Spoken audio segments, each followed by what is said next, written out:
Shalom and welcome to this edition of Revealing the Truth, where we cover the headlines, the heartlines, and biblical truth.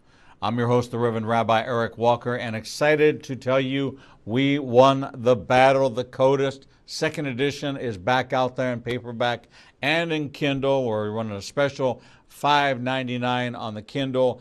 Go get this. It's a biblical thriller. It gives you one of Satan's greatest tools to wipe out the Jews, to keep Jesus from coming back by weaponizing DNA. You think that's made up? You think that's something in the future? Do you think that's something that nobody's doing? Let me tell you, for the last 45 years, governments around the world have been working to weaponize DNA to take out specific people groups, and that story unfolds in an amazing biblical thriller. Go to the website, Amazon or ignitinganation.com, and get a copy for yourself. Also, don't forget the new release of the 7 Laws of Abundant Living, Lessons Learned from the Tree of Life. 7 particular parts of a tree, beginning with the ground, all the way out to the fruit, that God gives us 7 supernatural truths using things of the natural in each part of the tree.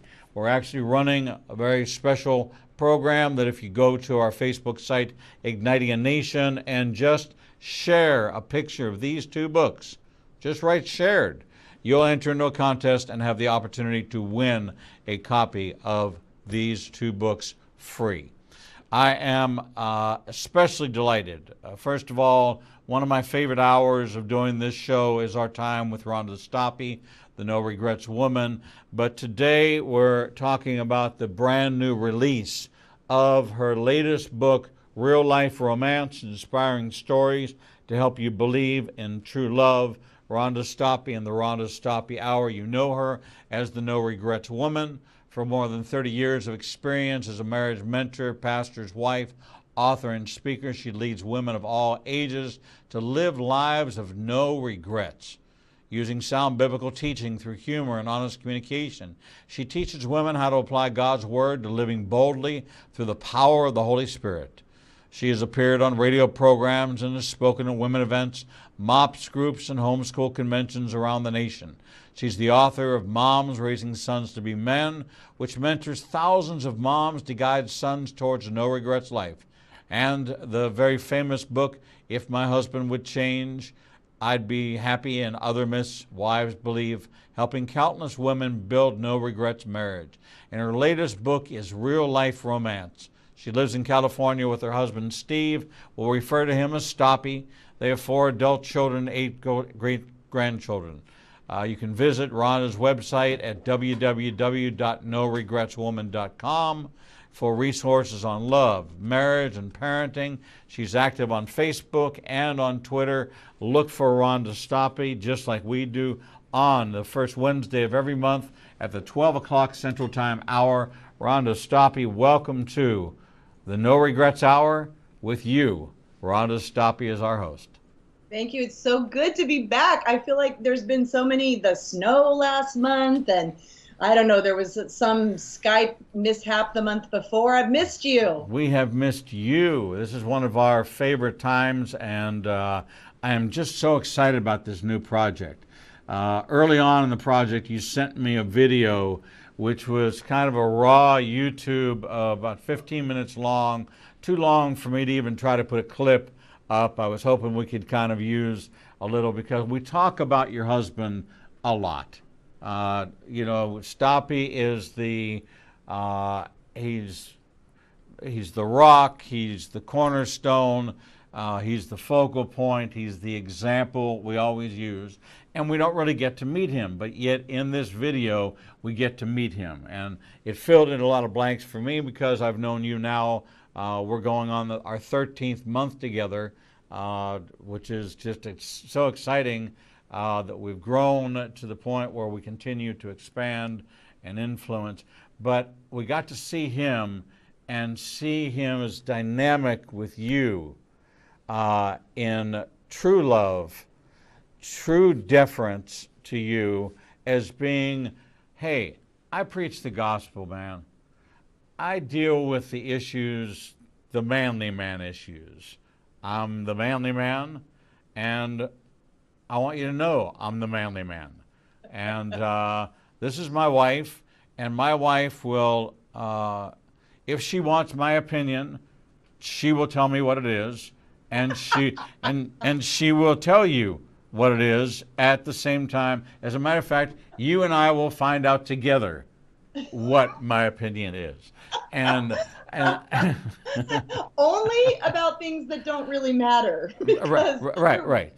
Because he certainly is the head of the household. You have made it very clear in all of our conversations that you're not that he has this persona. He's a John Wayne. He's a Longmire. I mean, there's a couple of current contemporary characters. Strong, bold, direct, to the point, but he has a couple of things that are switches. And when you hit that switch, he goes from the stoic to the animated. And when you watch him more from, yes, I don't know what age she was, and certainly I wasn't really dating that many women, and it was just a very friendly church that I was at, to, well, what about your car? Oh, my car. Well, my car happened to be a 1969 Mach 1. Right. And it had a shaker hood, and so then you go on to something else, and then we come back to the car, and he's sitting there going, and what was it, what I said on our first date? When was our first date? Did we really have one? No, this is how it went. Oh, yeah. Oh, yes, that's what I said. And then you pipe in and say, and you wrote me a beautiful, and you wrote me a poem. And he goes, and I'm sure it was beautiful. And you go, you didn't write me a poem. He says, no, I didn't write you a poem. But we were in that car. Sitting in that car. But we were sitting in that car, okay? And that car was this color blue, and the car had this size engine. And so it went from, the genesis of your relationship, and you met him when you were 14 and he's 20, and all of a sudden now you're 17 and he's 22, 23, and it's becoming less of an issue, and you figure out this is the man you're going to marry, and what he wants to tell you is okay, we want to talk about the setting. Okay, we were in my car. That was the car. All right, and he's all animated about that, and then it comes to, he was telling you about a woman, and you finally got up the nerve to say, I really would prefer you don't go out with her, because I was really thinking there might be something between the two of us. Which was so scary to say, by the way. Had to be. But I was in that car, so I felt safe. But you were safe because you were in that car that happened to be a 1964 Dodge whatever with a shaker hood and 1969 Mach 1. You got to get it right. Yeah, I got it. 1961 9 Mach 1 with a shaker hood that had the big silver thing poking out through the top. Rumble. Mm-hmm. Rumble. Yes, right. There's a lot of history in that car. Right. I learned to drive in that car, and when we got married, his dad told him, son, it's time to grow up. You need to sell that car. He sold that car for $3,000. We used it for our honeymoon. That car's worth over $100,000 now. So he likes to tell people he took me on a $100,000 honeymoon, and he kind of did. So that car. Yes, and you could see that. You could see that in the dynamic. Hashtag real life romance. That's real life romance. That's real life romance. That really is. And so I watched it play out with the two of you, and I can see why he's very comfortable behind the pulpit. He's very comfortable in delivering. I'm sure that his messages are crystal clear. They're illustrative. They drive home a point that nobody ever walks out of his sermon saying, best sermon I ever heard in my life, but I have no idea what he said. No, there's going to be a catchphrase. There's going to be a catch point. There's going to be a hook, and you're going to walk out of there hooked. And you could tell that about him in the dynamic. But when watching the exchange between the two of you, you could see him come to life, all right, when it was about the car. And he deeply loves you, and you can see that. And what that tells you is in these 30 years, you two have developed a rhythm and a pattern in a relationship that is not, you're not paying attention to what I'm saying. No, no, I heard everything you had to say. And that's what makes you happy to talk about. So I want to give you all the opportunity to talk about it. But if you open the door, it's like listening on the radio this morning to whether or not Donald Trump should be given 3 hours to answer questions.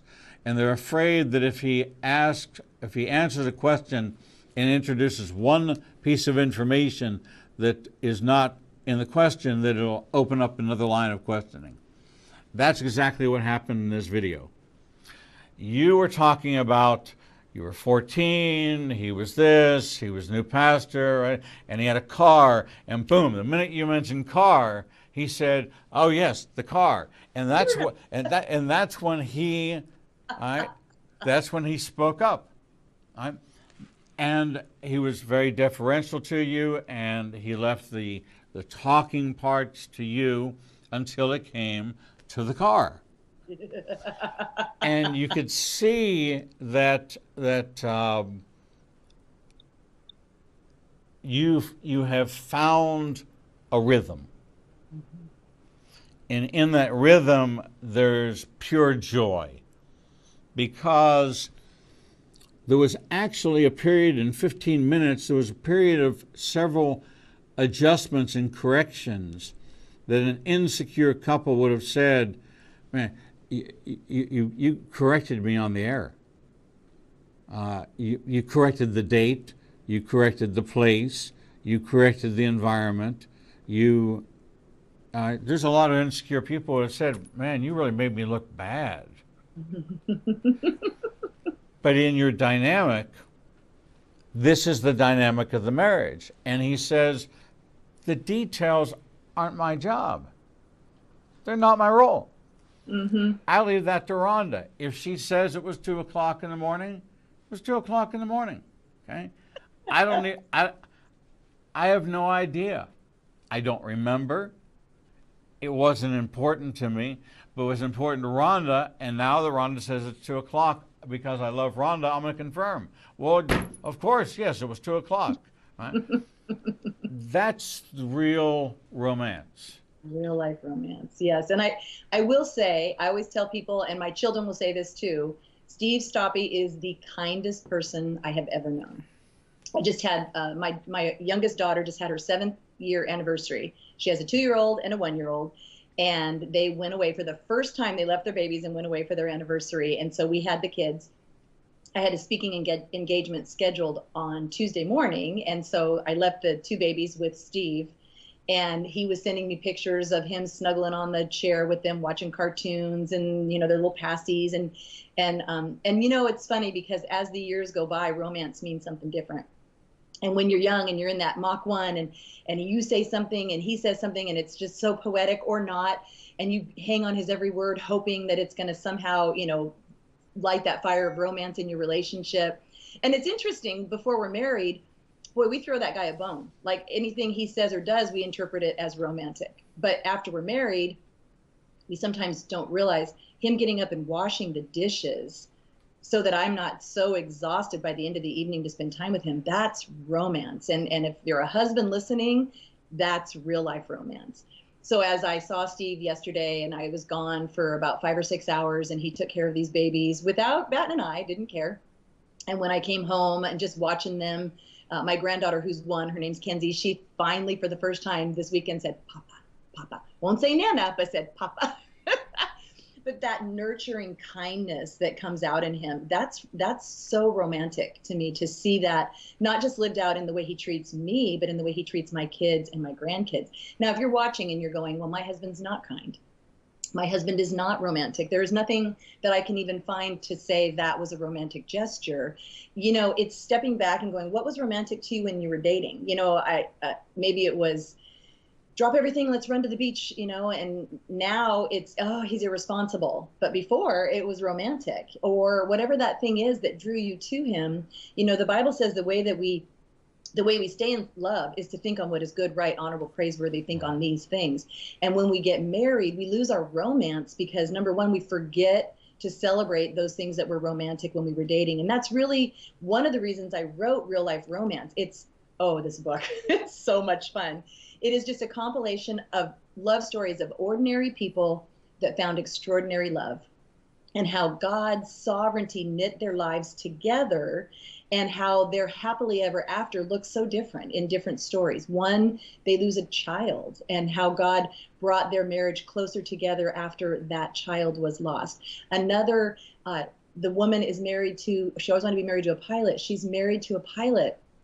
And in the middle of their amazing life together, they finally worked through the struggles that you have as newly married. They had a couple of kids after some time of infertility. Life couldn't be better. And then he's a pilot for the sheriff's department. And one night, her name's Missy. One night, Missy's at her church working with the children's ministry. Her pastor's wife comes to get her, and the pastor's office is filled with sheriff's deputies. And she knows. And she just starts saying, no, no, no. And they said his plane crashed and he died in the line of duty. Wow, the story of their romance and their happily ever after. She talks about he was in Iraq, he was deployed, he was gone. The morning that he left, he would always get ready to leave for work, and she would be doing something, getting the kids ready, and she'd say, "Are you leaving?" He'd grab her and say, "Baby, I'm never leaving." And that was their little exchange. And on the last morning of their life together, that's what he said to her as he walked out the door. Wow, real life romance, right? And then when she found at his funeral, she wrote a letter, and her friend read it because she couldn't read it. But it talked about how all of this time we've been waiting for you while you were out fighting the battle, and we were home. And she said, now you're home with the Lord, and we're here, and we'll finish this battle, and we'll see you soon. And, the funeral was full of people that did not know Christ. It was a huge, well-attended funeral. This only happened about 1.5 years, maybe 2 years ago. So it's still very fresh. And when I asked her, she was actually a MOPS coordinator for an event that I spoke at. And when I asked her, do you want to share your story? She goes, I really want to share our story. And it's precious, but it's real life romance that we might say didn't end happily ever after, but she does, because it was in God's timing and his plan. And he's given her the peace and the provision to walk through, and the memories of that real life romance. I've often said that we use the Proverbs 31 woman as an example for a woman of integrity or a woman of righteousness. But in order for her, in that date and time, to become a woman respected in the city, she had to have had a Proverbs 31 husband who was behind her, speaking into her life, who was opening up doors of opportunity to encourage her in her gifting, for her to be the role model that we've used today. And we've forgotten that the two shall come together, that it's not where I'm broken, you're healed. It's not where I'm weak, you're strong.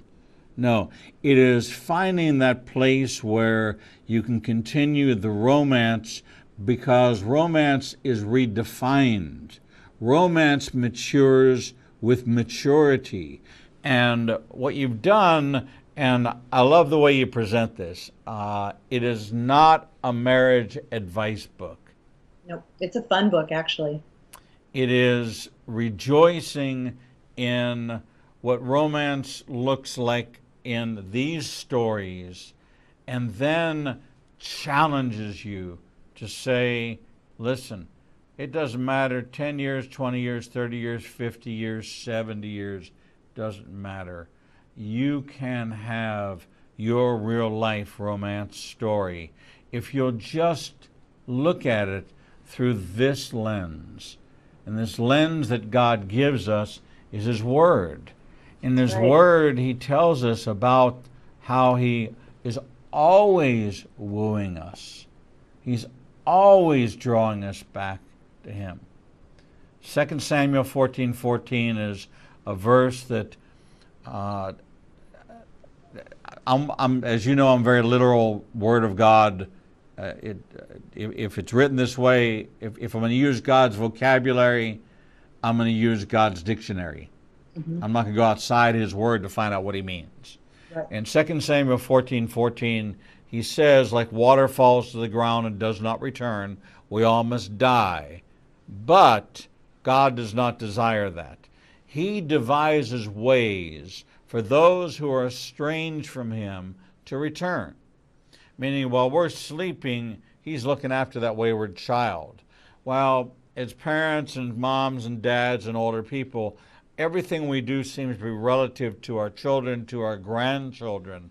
And they've taken over the priority both of God and our spouse, and they become where we happen to meet up, is in issues with the grandchildren, watching the grandchildren, seeing the grandchildren. You're very involved with your grandchildren. You have great relationships with your children.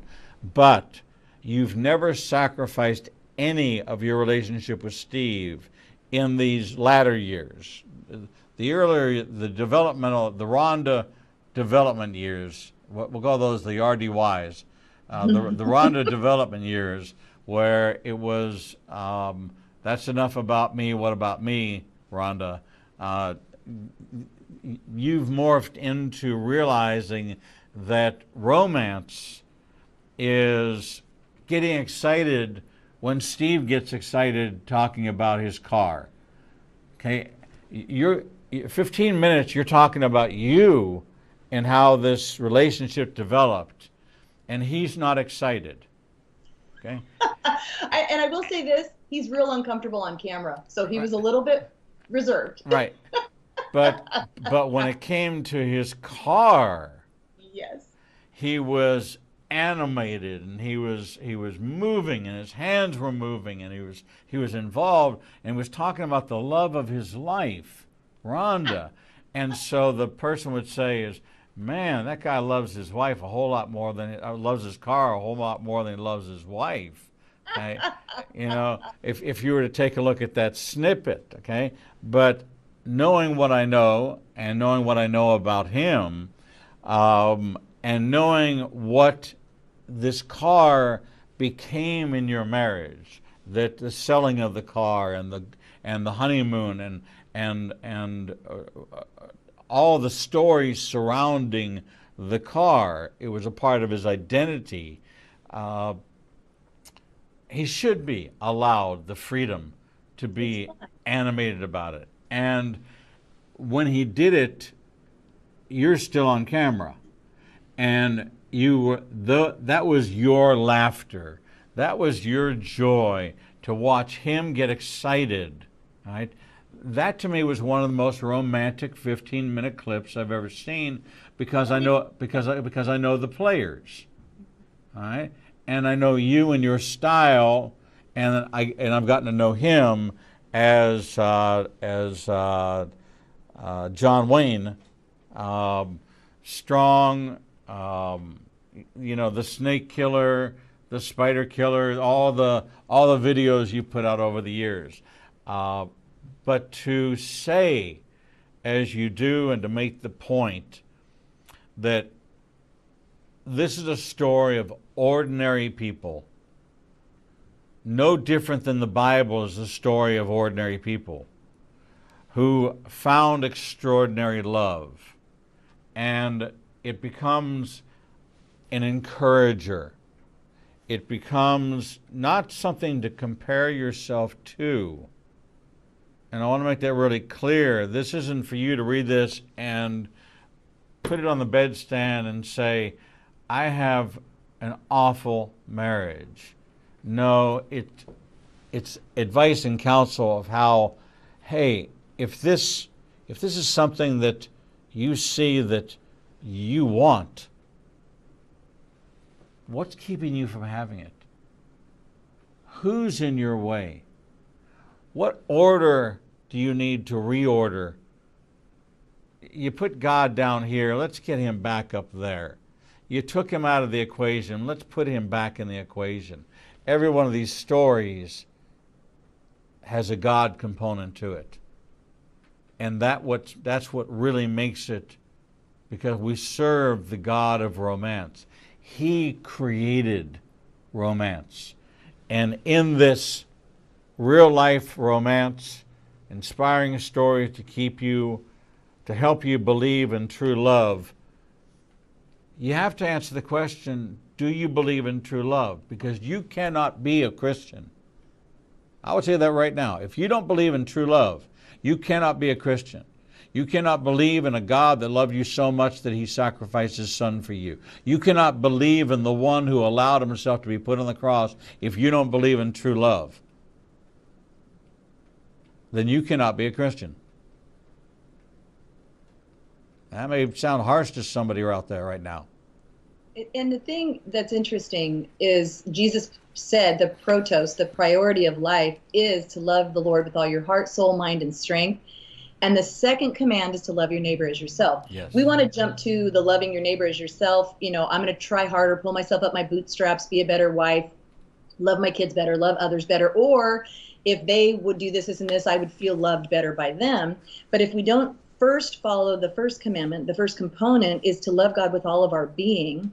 My emotions is my heart. My soul is who I am. It's what makes me me. And my mind is my thoughts, and my strength is with what I do. We want to go right to loving with what I do. This is how I show I love. And God says, slow down, wash your mind with the water of my word. Know my character. Go back to all of those Old Testament accounts that I put there so that you would learn to trust me. Because we can't love someone we don't trust. And God showed himself as Jehovah Jireh and Jehovah Nisi and all of the El Roy and all of the names of God. He gave us those names to say, this is my character. Don't miss it. You cannot love God like that unless you know him like that. And when you make your life's pursuit falling in love with him like that, then what spills out of you is adoration and selfless agape love for your spouse, for your children, for those around you. You're not loving people for how they make you feel. You found your worth in the lover of your soul, the divine romance. That's what we're created for. And when that becomes what we idolize, is our love for him. We don't have to idolize our children, which puts a wedge between us and God, a wedge between us and our marriage. And by the way, idolizing your children will ruin them because they cannot measure up to your expectations. They'll let you down.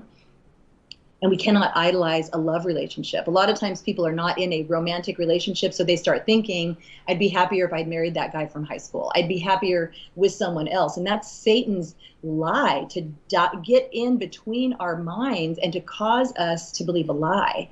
If we've made a covenant in a marriage, and it is not a contract, it is a covenant with God that you're going to stay in this marriage for the rest of your life.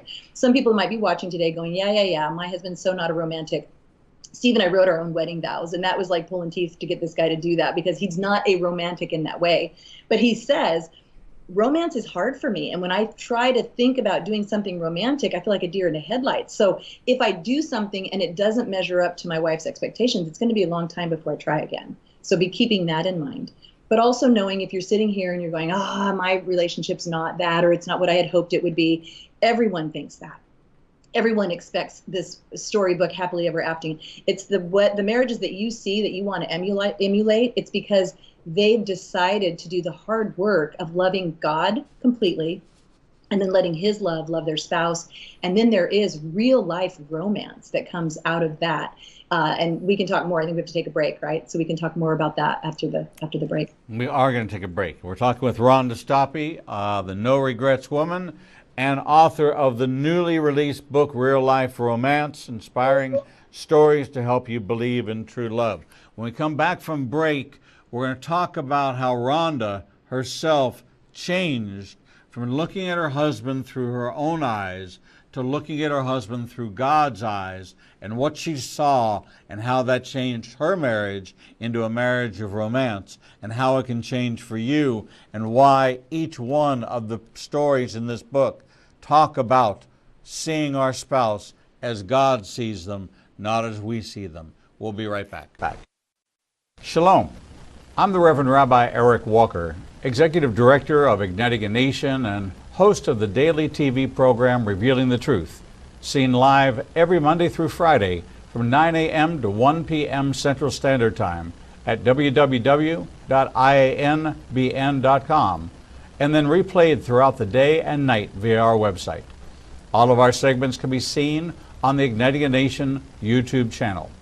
Since our launch in January of this year, we've expanded our global reach to over 54 countries with a social media following of over 125,000.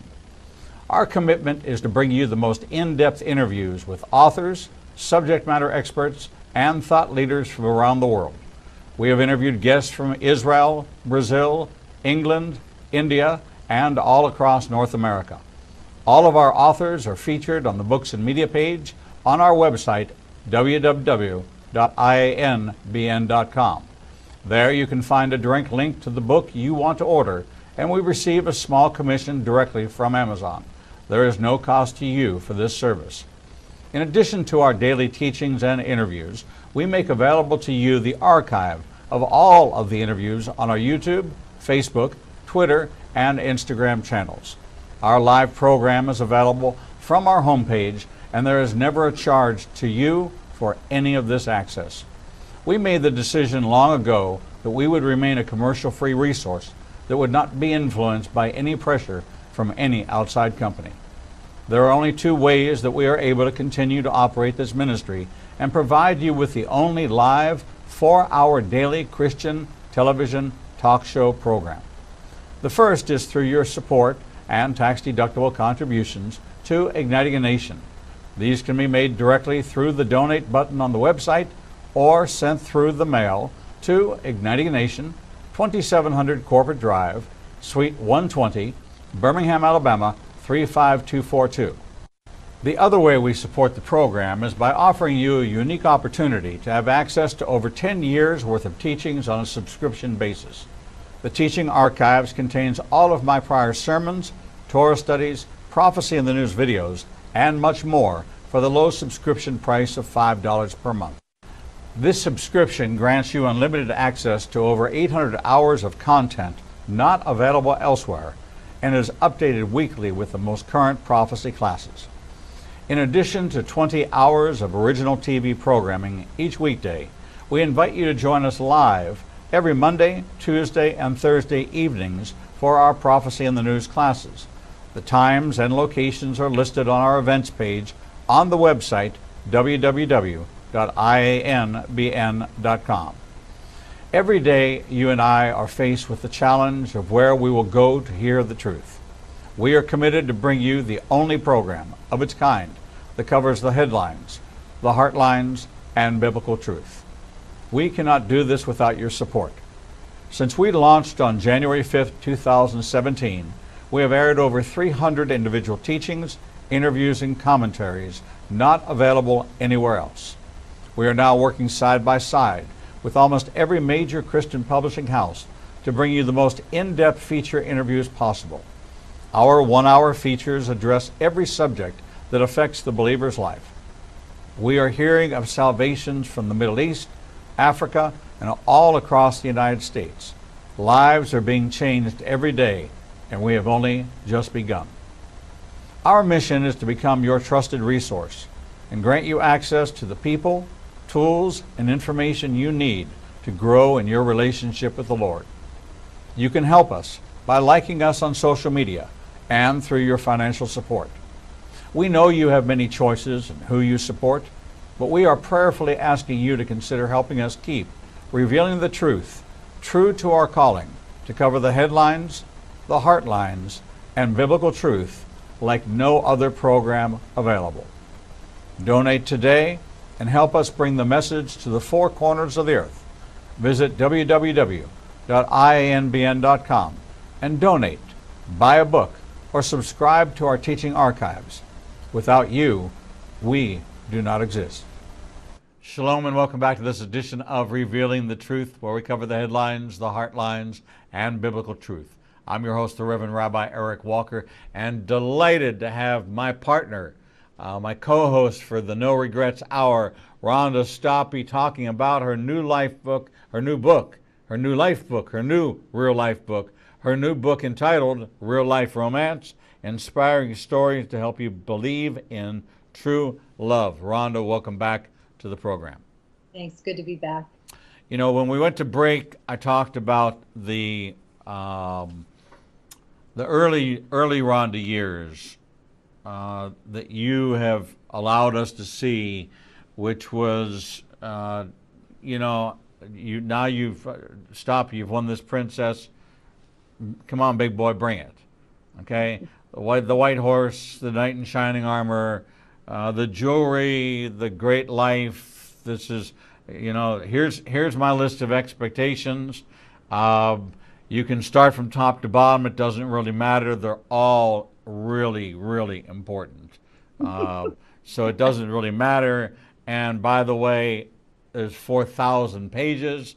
So really start anywhere. But as long as you can put a check mark in every box and you make it your life's desire, we're okay. To transforming into the Rhonda that you are today. And it took a change of point of view, a change of perspective in expectation and vision. So for you, you love this guy, but your biblical based romance with him didn't really occur until there was a change in you. Mm-hmm. You know, the Bible calls us that when we live together, iron sharpens iron. And anyone who's newly married realizes pretty quickly those things that we think were so important, how that iron, as it rubs up against each other, sparks fly. And yet it is sharpening us to the purpose for which we were created. The problem lies when we get stuck focusing on the sparks, instead of realizing that God is showing me as I'm living in that close community with a spouse. And then when you have kids, it starts all over again. I'm selfish. I want everything to be about my comfort, about my way. And when it doesn't happen, I'm going to, depending on how you respond. And a lot of it, one of the things we talk about in premarital counseling is what's your normal? What's your family of origin? I was a middle child. I hate conflict. When my siblings would fight, I would sit on the couch and plug my ears and just be invisible until it all went away. When someone comes at me in conflict or speaks harshly to me, I'm thinking, you must hate me. You must have been thinking about this for months before it finally got so bad you had to yell at me. Where another person may be raised in a family of conflict. The way they showed love toward each other was moved toward each other, duking it out, talking about what they're mad about, yelling, harsh words, and then in the end, it was all resolved and they felt fine. Either way is not a healthy way, which in my book, If My Husband Would Change, I'd Be Happy, there's 8 steps to becoming a peacemaker, to making peace. Because there is a way not to be a peacekeeper, but to be a peacemaker. And God calls us, blessed are the peacemakers. But I know that what we have to do when we're in our relationships is realize, okay, just pulling back and not saying anything isn't the way to resolve a conflict. It was me being able to realize my attitude, and I talk, it's silly, but the peanut butter crumbs. This man made peanut butter toast every day of his life after we got married, and there would be toast crumbs on the counter. I'm thinking, does he not care what I do all day? I clean this kitchen and he leaves peanut butter toast crumbs. He's thinking, I'm going to make it on the counter so I don't dirty a plate, so that's one less dish she has to wash. But we're not talking about it. And one day I walk in and there's peanut butter toast crumbs, and I gasped audibly, and he comes in thinking someone murdered the cat. And I'm like weeping over peanut butter toast crumbs. And that sounds funny now, but in the moment, it meant a lot to me, because we assign wrong motives to someone's actions. And so my assigning his wrong motives. So what I knew at that point was I needed help. I knew the marriages that I wanted to emulate. C was in youth ministry at the time. We could see the couples in our ministries, the parents of the kids whose marriages were healthy, who had real life romance. And I went to some of those women and I befriended them. Titus 2 calls the older women to teach the younger. And that's really where I find myself, is God's allowed me to be a marriage mentor, a mommy mentor, a mentor to women. And that's really the books that I write. Moms Raising Sons to Be Men, If My Husband Would Change, I'd Be Happy, Real Life Romance, and our new one is The Marriage Mentor coming out. All of those are really just if you had a personal mentor, a friend, older woman that would hang out and say, hey, don't do what I did. This is what I learned. This is how you can apply God's principle and scripture to this part of your life. I went to these women. I'm like, I'm kind of crazy and I need help. And I became friends with them. And we went on vacations with people. We didn't even have kids. And we went on vacation with people that had children, because I wanted to see how this works. And as we exposed ourselves to healthy romance marriages, it reflected in a way that we were drawn to that. And they were careful to invite me to study the word with them. And what I found, I knew the Bible. I went to Christian schools. I knew scripture. I could get an A on any Bible final you put in front of me. And yet I was not studying God's word to be transformed by the renewing of my mind. I wasn't saying, search me, O God, show me my heart, try me, know my anxious thoughts, see if there's any wicked way in me. Let the words of my mouth, the meditations of my heart be acceptable in your sight. When I finally came to the end of myself and decided that the priority of my life was going to be to fall in love with God through those pages of scripture, those historical accounts in history that I knew so well, what David did, what Abraham did, what Sarah did, stepping back and saying, I'm going to go back into those historical accounts and I'm going to say, what did God do? How did God reveal himself? How did God step back and allow Joseph to be sold into slavery by his half-brothers when he was a good kid? He was his dad's favorite. Everything was going great in his life. And now all of a sudden he's in slavery for 17 years. And God waits before he finally reveals to him. So what do we learn from that? That sometimes God lets us take our really good life and sets it aside because he's got a plan that he has to prepare us for. There's a story, a love story, and it's actually in If My Husband Would Change, I'd Be Happy. And I think it carried over. I think it's in Real Life Romance too. And it's talking about a woman whose marriage was hard and the husband was harsh. And the kids grew up under a harshness. And honestly, another woman probably would have left. I'm not talking about abuse. I'm just talking about very controlling and very harsh, something that never was revealed while they were dating. And that's where a lot of women get stuck. You're not who you said you were. You're not who you pretended to be. Well, we all pretended to be perfect when we were dating. And that's why we ended up together. And she decided to not resent him. You know, the Bible says the effectual, fervent prayer of a righteous one accomplishes much. But when we get stuck in bitterness, resentment, unforgiveness because they're not measuring up, if you're hearing this story about real life romance and you're going, well, I don't have that, and you're stuck there resenting that your, knight in shining armor is no longer the prince that you had hoped that he would be, you're rendering your prayers ineffective. You have to say, there's nothing I can do about his heart, but God, change mine. Help me to love with your love, and it's got to begin with repentance for my sin of unforgiveness, which goes to a root of bitterness that defiles many, beginning with our marriage. Then it will defile our parenting. And you know what? You don't have zeal or passion for your walk with Christ? You need to search your heart. Because God didn't call us to status quo Christianity. He called us to a zealous passion to love him for all we're worth.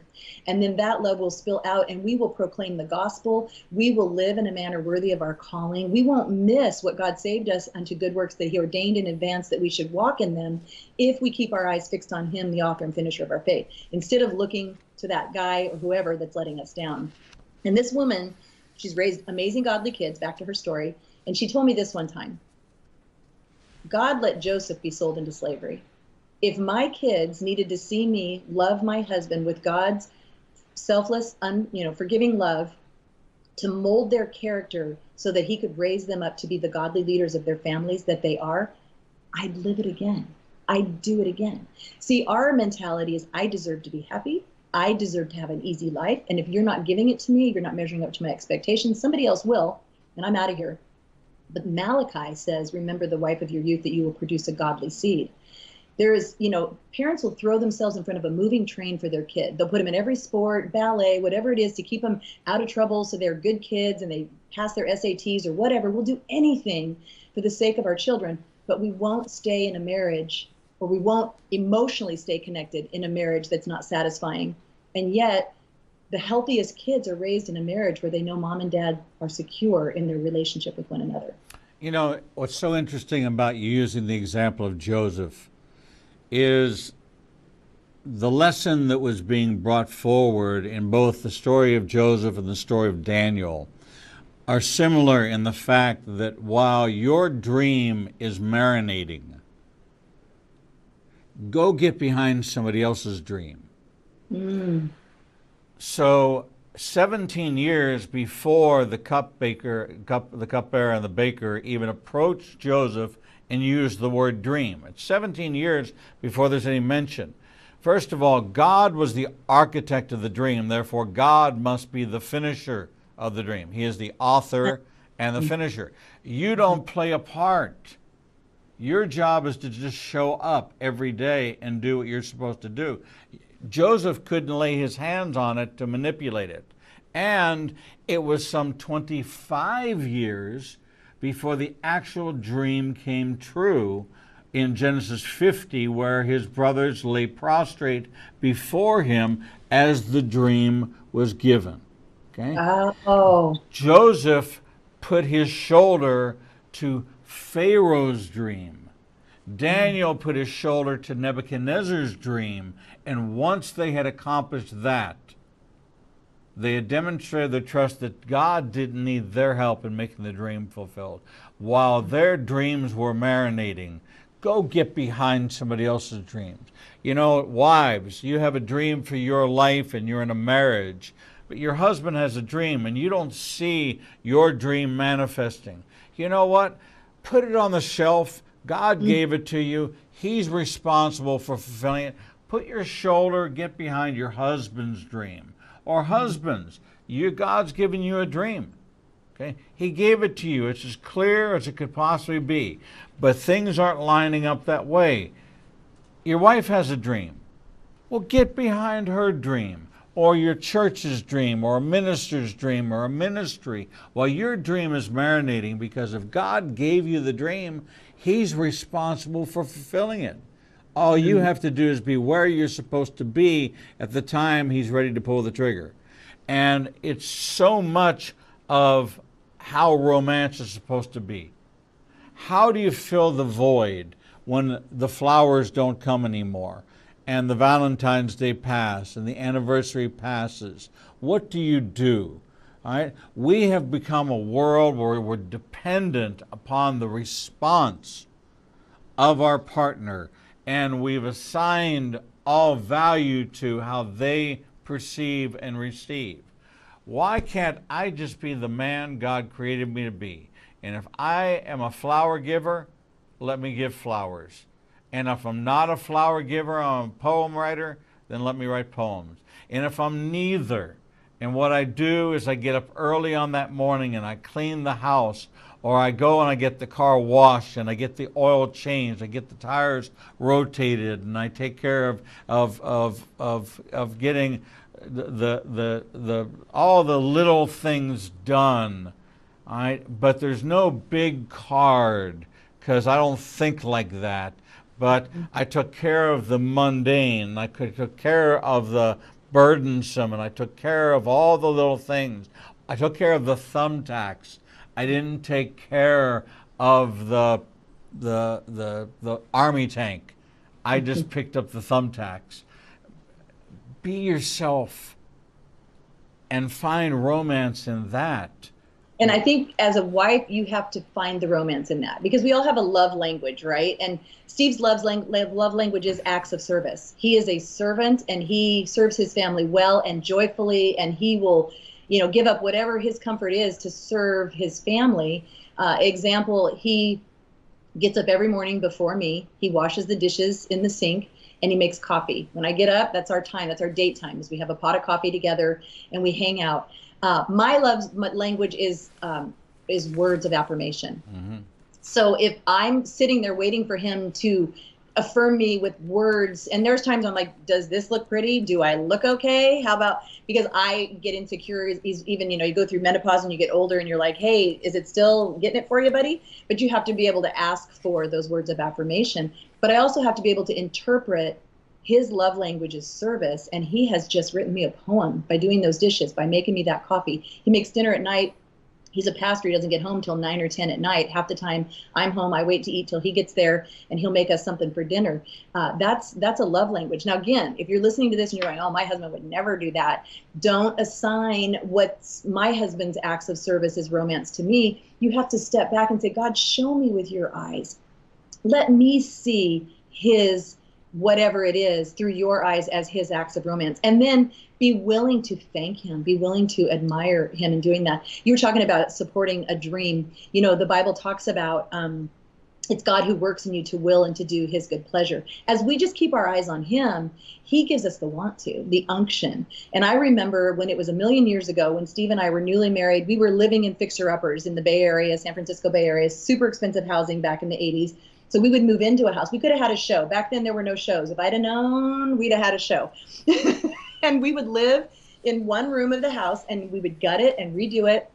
And then as soon as it's done, Steve would come home with another one, and we would sell it and move into another one. And that was his dream. And his dream was always to be debt free and to live in the country.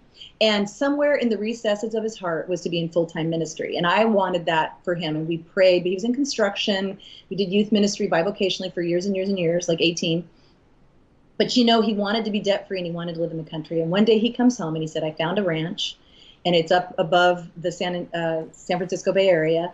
And we could sell the house. We had just finished remodeling, and we could pay cash for this ranch, and we could move into it. And I went and looked at this place. It was covered with snow. I tell the story in If My Husband Would Change. It was covered with snow the day I saw this little cottage, and it looked really romantic, frosting on it. And we had 2 kids at the time. So we signed on the dotted line. We bought this place. It was an hour over the mountain into San Jose, which is where he was working. And we bought this and we moved up there. We didn't have power. I figured you just call the company, they plug you in. We've done a generator for 2 years. There was 1 bedroom. The 2 kids were in the bedroom. Steve and I slept on the sofa bed. I got pregnant right after we moved in, and that was, I think, God's sense of humor. I would have loved to have more kids in the Bay Area, but not on a sofa bed in the mountains on a generator. And I remember I cried a lot of tears, and I remember telling him, I'm living your dream, because he still had to go to work every day. And I was home in the country with rattlesnakes and peacocks and all the other stuff that goes along with living in the country on a generator with a 250-gallon water tank to last me the day till he got home. Had to hang laundry up on the line because the dryer wouldn't run on the generator. I cried a lot of tears, and I made sure he knew. I remember saying, let me go to work. You stay home with these kids and do this and let me go to work. You're living my dream. I'm living yours. And he's like, you can't make enough money. I'm like, let me try. And yet, if you step forward, several decades, we didn't even know this little town of Patterson existed when we bought our ranch up there. And one day I found the road to Patterson, which is the backside of the canyon, much less windy, only 35 minutes to town. We stumbled upon this little church, and years later, this church called Steve to pastor there. We had lived in Texas. We moved for 6 years. That's another story, like a little parenthesis in our life, and we saved our ranch. But when we came back, we had a house that was paid for. Steve had added on to this house, so it was comfortable. We had power. And we were living the dream he'd always had, which was to be debt-free, to live in the country, and to work in ministry full-time. And I tell him all the time now, babe, thank you, because his dream was God's dream for our family. And I would have, city girl, I was born in Los Angeles, gave up what I thought I deserved to live his dream. And when God finally broke my arrogance and my selfishness, and I got on board with his dream years later, I love to be home. I go to town to do this show, and I go to town for Sundays. The most of the time I work from home. I write. I go to speaking engagements. It's the perfect place to write books. Nobody interrupts you. Our kids love to bring all the kids and the grandkids home. And we are living #real life romance. And part of it's because I pressed into Steve's dream. Now, the books that I'm writing, the speaking engagements that I'm having, now Steve's pressing into a dream God put in my heart, making dinner at night when he gets home, doing the dishes for me, watching the 2 grandkids while I had a speaking engagement the other day. Now he's doing what I need him to do in an area that I never dreamed I would need that, but God knew. And this is real life romance. Yes. This is while your dream is marinating and God is refining it, get behind your spouse's dream.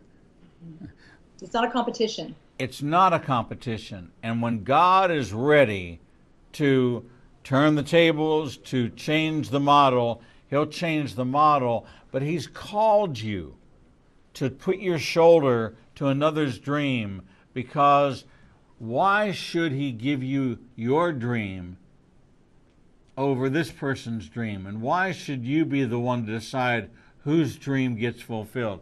So Joseph, the perfect example, never once complained about his circumstances, never once railed about God, never once blamed God. And when the time came for him to speak, this arrogant, brash young man that had no filter on his mouth, when it came time for him to speak, said, no one can interpret dreams but God. 17 years of marination, preparation, and refinement, so that when he could utter a word, the first words were to give glory to God.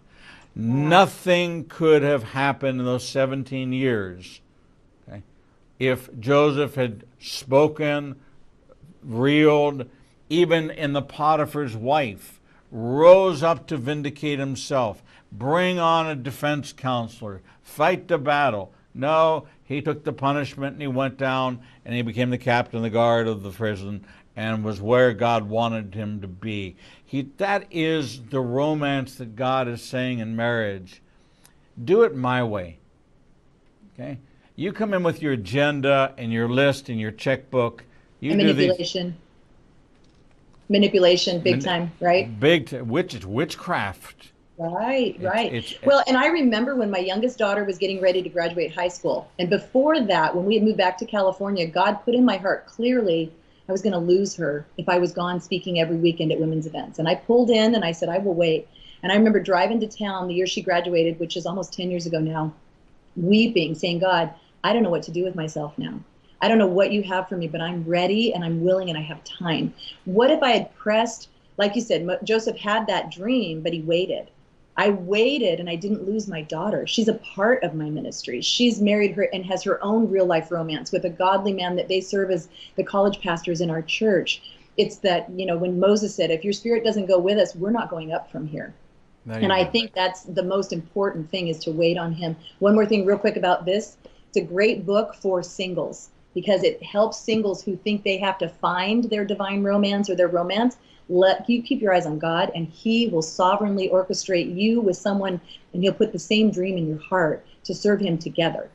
This copy that I have is going to this young couple because the man who built our studio, it's his daughter that I'm presiding over the marriage. This will be a part of a gift for them to read beforehand. It'll be required reading before they come in with the tennis ball, that you understand how that works. Yes. That they will have read this, both of them, so we can talk about it in their counseling.